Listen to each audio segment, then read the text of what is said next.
Good morning, good evening, good night, wherever you may be watching this transmission. It is I, Mike Martins, here, broadcasting from Merritt Group, British Columbia. Almost got that wrong. Anyways, guys, I got quite a bit I want to talk about here about from ABC, always broadcasting crap. This is a very important one because now they're starting to take steps, but it's too little too late. It's over. It's done. It's in the housing industry. It's over. You can't get first-time home buyers in. Right here, look at my hands. It's over. You can't get fresh blood into the scene. It's over. People switching homes between each other means nothing. Without the first-time home buyers, without wages that drive housing sales, instead of all these propped up Mickey Mouse financial deals, they try to screw you over with a 100-year mortgage and first-time home buyer loans and easing up on stress tests to make you fit in this deal and all this garbage that the Royal Commission found down under. It's phenomenal. It's phenomenal. So, okay, home loan crackdown by APRA has secondary apartments and holiday homes in its sights. So, that's the Australian Prudential Regulation Authority. They were founded in, I think, in 89 or 93. I don't even remember the year, but it was around that time. Anyways, and they have holiday homes in their sites. This is important because there's just too many human beings being displaced. People that are born and raised, educated, and work and have to be displaced, either homeless or have to move to another city or relocate to cities that they have no ties to because they can't afford to live in where they were born and raised. People should have at least a God-given right to live in the cities that they were a city of 2 million people. You're going to have good parts, weak parts, expensive parts, lavish parts. You'll have those parts of it. So there should be a part for everyone to be situated in.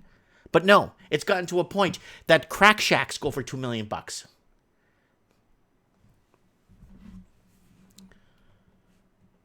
More than 100,000 mortgages face potential interest rate hikes after Australian Prudential Regulation Authority. I got that right. Wow. APRA reclassified owner-occupied mortgages such as unrented holiday homes and apartments as investment properties. Yeah. There was one guy, uno hombre, from China. He bought like 460 houses in like 2014. There was another guy that bought 43 homes and left them all empty. Under the new statistical collection system announced in July, APRA ruled that from January 2022, the definition of owner-occupied loan can only include the borrower's primary place of residence and not any additional property that was allowed under previous rules. Westpac is the most exposed to the charges. Oh, Westpac, I don't even know how half those guys are in prison. I'm talking penitentiary sentences, SA. I'm talking about doing a 10-year or 20-year stint in Chino or in San Quentin. With the most recent APRA's banking statistics showing the lender suffered a $38 billion decline in the value of owner-occupied loans on its books, while the value of investment loans rose by $32 billion. Yeah, that's not looking good, man. The online financial newsletter Banking Day has crunched the APRA numbers and has found that Westpac's home loan book now has 45% exposure to investment borrowers compared to 36% before the new owner-occupied definition was applied. It's funny how they could manipulate or they could change language to adopt. That's what the changes have been happening in the last 5 years around us. Banking Day, Associate Editor George Likakas told ABC's AM program that the higher exposure could see banks forced to increase their capital requirements given the riskier nature of investment loans with added cost burdens passed to borrowers. You know what? Let me tell you something. Banks don't even have 10% to hedge against crisis. If there's a mass crisis, banks don't even have 10% to cover their nut. Not even 10. That's why they were asking banks in New Zealand to hold at least 40%. 40% of your spread, at least 40%. Because if the poop hits the fan, you could deleverage somehow, and you don't have to take such a big hits. But when you got 10%, guess who's coming in to bail on the banks? I say, the citizens, the middle class that never effed around with this garbage. Have to pay for this party they never borrowed it.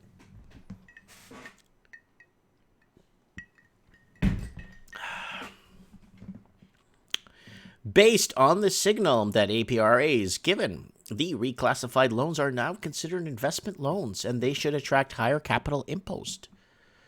And when that happens, the rates on those loans will go up.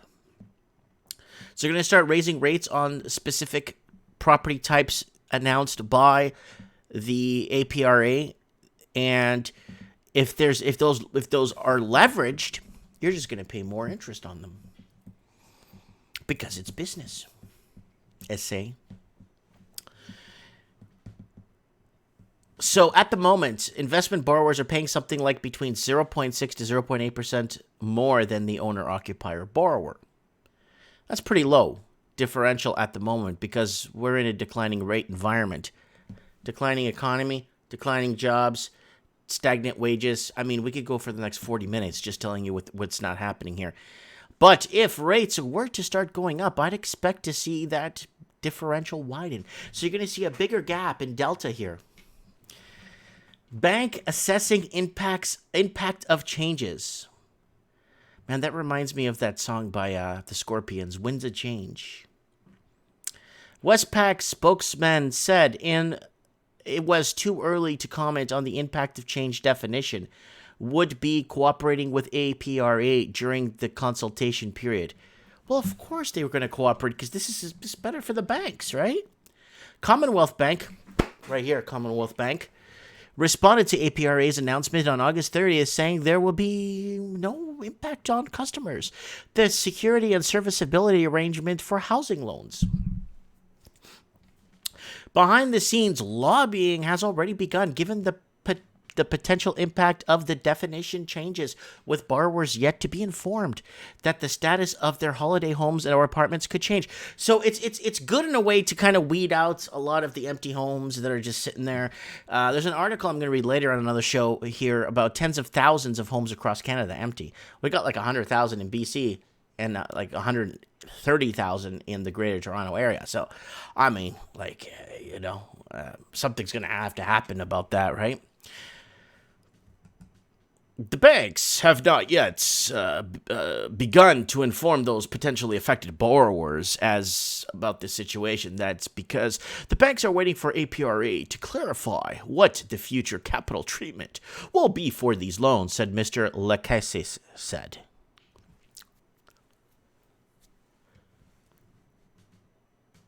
What borrowers will need is time so that they can make rational decisions as whether they want to service a higher cost mortgage going forward.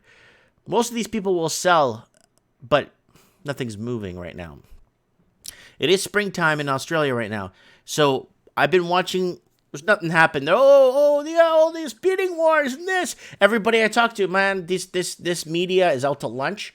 They're misinforming the rest of the world. According to Banking Day sources within major banks have confirmed that the profound impact that the loan reclassificaciones could have no future regulatory capital requirements.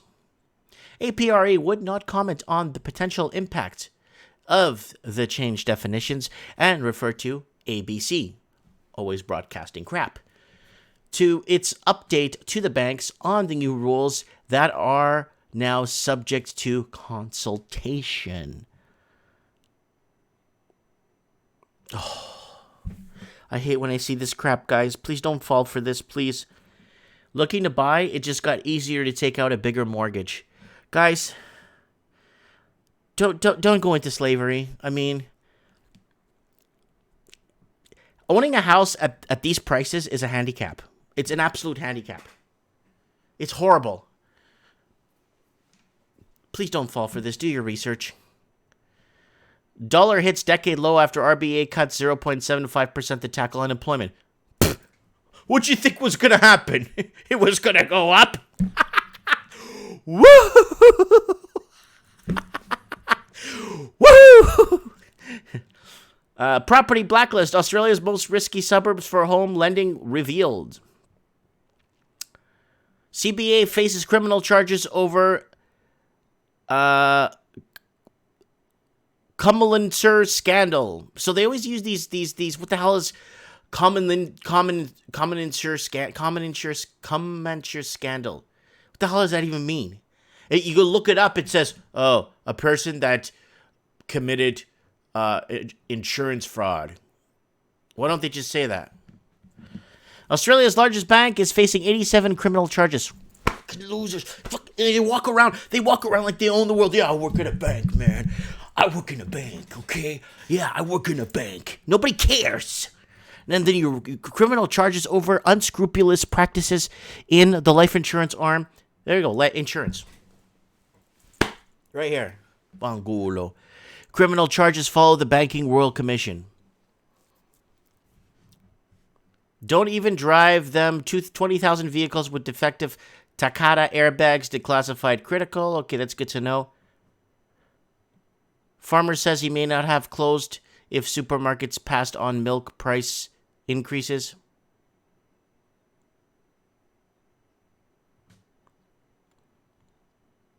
It is Australia's biggest crime story, so why are some cheering in the demise of charity fighting it? Woo! Hockey rejects. Republicans claim Australian diplomats was part of anti-Trump setup. Australia's ambassador to the United States disputes claims by the Republican senator that the former High Commission to the UK was directed to seek a meeting with the former advisor to Donald Trump, which helped to speak to the Mueller inquiry. Oh my God, what is this? Impeachment number 450? 56, I think it is. 456. You know, if he wins in 2020, you know what's going to happen. They're going to impeach him at least up to 1,000 times. Try to impeach him. We're at 426 now, impeachment. And there's other presidents not Trump, other presidents that make Nixon's water scandal look like a walk in the park. And nothing happened with them. So, yeah, anyways. I'm not going to get into that right now. Let me know what you guys think. APRA. I think this is good. Because then it's going to start cracking down. For me, it's good because of the dirty money. Start cleaning up the dirty money. That's the only way. That's the only way to get fixed.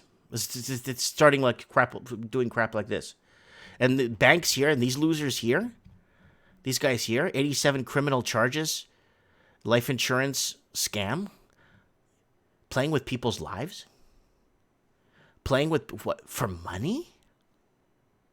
So what? You could drive your Mercedes to work, and you could have this nice suit and put it on, button up your suit when you're at work and your tie, and demand respect, and you got a degree in social arts or something. Anyways, I'm not gonna go there. Let me know what you guys think in the comments below. Thanks for watching.